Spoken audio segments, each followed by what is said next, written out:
Illinois faces some big challenges. Today, we're about to hear a truly honest analysis of the problems we face. Equally as important, you'll also hear an in-depth discussion of some practical solutions. This is your radio source for stories, the insight, and the answers you won't hear anywhere else.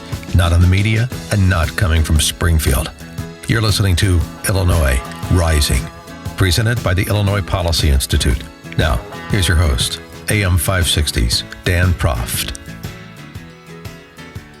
Thank you for joining us on this edition of Illinois Rising. I'm Dan Proft, co-host of Chicago's Morning Answer on AM 560, Monday to Friday. Joining me on this edition of Illinois Rising is Cole Lauterbach, reporter for the Illinois News Network. Cole, thanks for joining us. Yeah, thanks for having me. Well, a lot of action in Springfield, a lot of efforts to raise taxes. There was the millionaire's tax proposal that was resuscitated. There was a graduated income tax proposal that was resuscitated, including as a ballot initiative in the fall, means for Mike Madigan and John Cullerton to try and drive Democrat turnout for legislative races. None have gone anywhere yet, but it doesn't mean that the leadership as it's currently constituted has given up.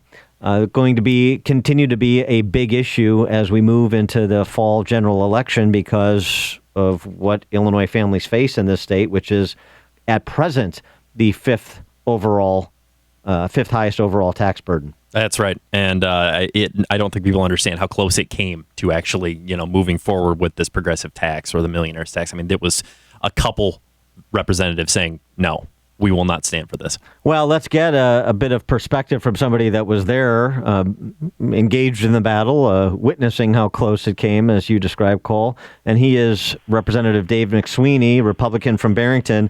Dave, thanks for joining us. We appreciate it. Thanks, Dan. Appreciate being on. So these multiple tax increase proposals offered by Democrats that have been quelled to this point, how did that happen, and what are the prospects that they could be resuscitated once again? There could be another effort yet before the end of session. Well, the key is that the Republican members stand strong against higher taxes. As you've been speaking about for years, raising taxes will drive more people out of the state, will kill jobs. I mean, this is really about hurting small businesses, subchapter S corporations, limited liability companies that are trying to succeed here in Illinois. And what they're proposing is a 160% increase in the income tax rate, which would again drive companies to Texas and Florida and hurt this state. So if Republicans stand strong against the progressive income tax, which is another name for the Small Business Destruction Act of 2016, we stop it. And they have until May 6th to pass it. Right now, it seems Republicans are standing strong. Your efforts a few years ago with working with me and others to help build opposition to this are paying off. So if we keep the Republicans strong in Springfield against it, it'll be defeated. Representative, you mentioned a key point that this is going to be the progressive tax. When they say it's going to be a tax cut for most people.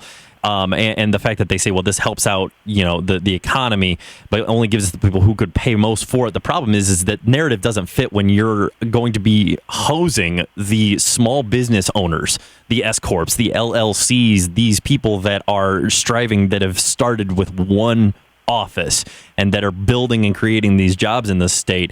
That's really the people that are going to be bearing the burden of this tax increase. The entrepreneurs, the technology innovators in Chicago and throughout the state will simply leave the state. And let's be exact about this whole fallacy of a tax cut. The constitutional amendment would allow a progressive income tax, much higher rates across the board. It talked about a bill that would go into effect that would allegedly reduce the income tax from 3.75% to 3.5%. But that's just a bill, and it has not been enacted yet. And once the progressive rate structure is adopted in the Constitution, they can change at any time. Lou Lang, who is the sponsor of the bill with the so-called tax cut, has been on record for favoring dramatically higher taxes. He's talking about a 3.5% rate now, but he favors actually a 5% rate. So it's a Trojan horse. This is actually a massive tax increase, not only on small businesses, but it would eventually be on all the people of the state of Illinois. The Democrats have gotten away for a long time in this state with this kind of two-step that they do, which is to say, we need to do something in terms of revenue as well as spending. And so we need some more revenue for the state, always need some more revenue for the state. And then we also need to do something about constraining our spending. And then they go to Springfield and don't constrain their spending and enjoy the new revenue. And this just continues to be rinsed and repeated. Do you sense your constituents in your district, in your conversations throughout the state, do you sense that they're no longer getting away with that rap, or that it's still persuasive and Republicans need to do a better job of addressing that line of argumentation offered by the Democrats? Well, as you know, it's just a complete joke what they're talking about. They raised taxes before, and they used it to increase spending. I think the most frustrating thing that I've seen in Springfield is nobody wants to cut spending. The governor's talked about it, but we need to actually cut spending in this state. We need to do basic things like eliminating offices like lieutenant governor. We need to do very profound changes like you've talked about for many years, and Steve Rauschenberger's talked about reforming pensions, reforming Medicaid. That's where the savings are.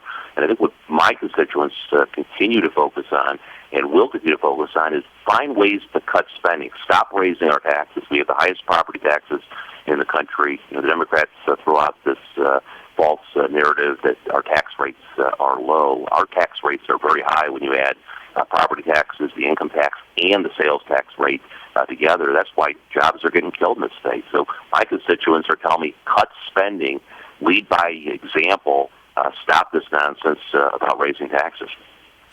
Dave, it's the narrative of we care more because that's why we want to create more revenue is the battle that Republicans look to be facing right now. And what can you do as a Republican representative to say, look, this is disingenuous because what we're trying to do is make sure that the bank account still stays flush so that we can create an environment where our children are able to grow and able to flourish and able to not have to move to Indiana to find work.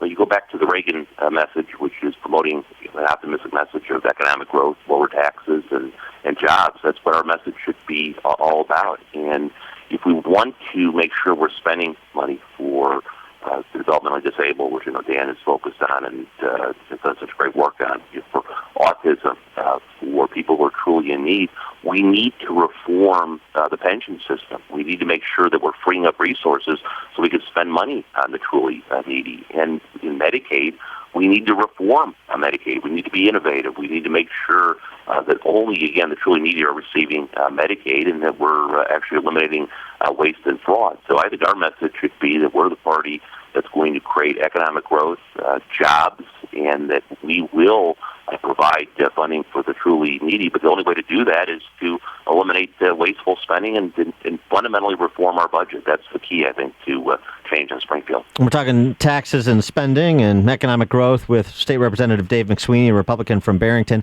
And Dave, the deal that was struck last week, signed by the governor this past week, to provide emergency funding, particularly to higher education, a lot of howling from colleges about state funding.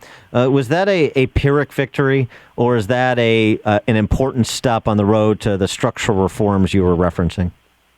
Like putting a Band-Aid on a gaping wound. I mean, we have the deficit increasing every single day in this state, and we just need to cut spending. We need a permanent budget solution, and I'm concerned about all this talk about a grand compromise, which usually is a code phrase for a massive tax increase.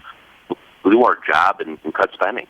So last week, we saved the universities from shutting down, and I reluctantly voted for it because I did want to make sure we weren't shutting down universities in the state, but I also knew it was not a permanent solution. It might make a permanent budget more difficult. So I don't see that as a significant event. We just need to do our job. And Leslie Munger has been doing a really good job pointing out not only how this budget crisis is hurting people and people are clamoring for higher taxes, but she did the right thing by stopping the payment to members of the General Assembly, including myself. So we shouldn't get paid until we do our job. I mean, this is just an absolute travesty what's going on in Springfield. Because again, some people and a lot of conservatives listen to the show, say to me, well, this is good that we don't have a budget because we're saving money. Let me make sure everybody understands we are actually increasing the deficit every day. Everything is on autopilot, 91% of the budget. The only thing that's not getting funded is higher ed and some basic social services. And as we saw last week, we're eventually going to fund those. We need a permanent budget solution in this state. And actually, I think what Leslie Munger did was very positive. All right. He is State Representative Dave McSweeney, a Republican from Barrington. Dave, thanks so much for joining us. Keep up the fight. Appreciate it. Thank you very much. Goodbye.